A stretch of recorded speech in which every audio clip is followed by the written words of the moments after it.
Shalom and welcome to 2 Minutes of Torah. This year is entitled Eating Out Part 2. Discussing the shilas of going to someone's house where they don't exactly have the same standard in Kashrut as you do.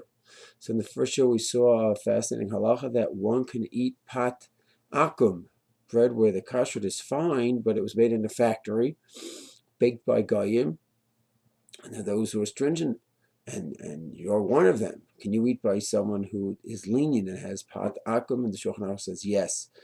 So the question is, where can we go with that halacha? The halacha is that you don't want to cause ava and ill will. That's why you're allowed to eat by him. Can that rule be applied to any other cases? So the answer is no. That's the simple pshat. Because the Shulchan Aruch and the Ramah writes on the spot in the end of Siman Kuf ibid in Yoreh Daiah by Pat Akum that this halacha is specifically by Pat Akum because bread is such a staple food. The rabbis, the same rabbis that were stringent on Pat Akum, that says no, you should not eat bread baked by a guy even if it was made in a factory because it could lead to intermarriage. So those rabbis who were stringent with that knew that it was such a staple food and there is room to be lenient by such bread.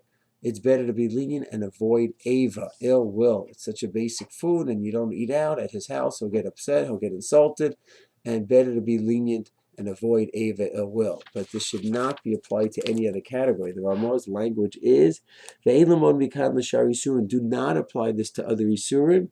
And the Shach writes, even other drabanans, one should not apply. Dafka par ike ava mishum dal alechem yichya adam. Lo b'sham al shekama anashim hein she'ein nafsham teva lacho chem'ah. Other halachas, even rabbinic halachas, we do not apply this to. It's specifically by bread.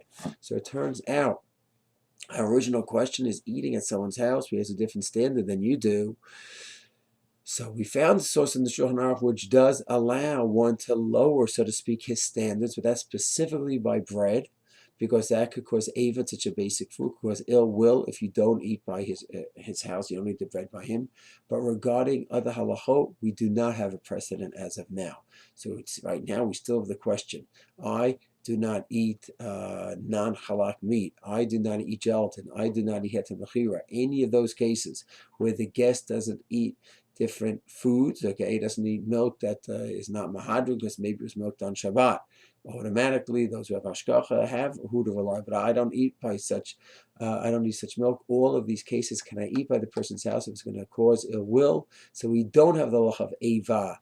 Ill will is a heter, but there may be other factors involved in this. We're going to explore that in Shir 3 of eating out.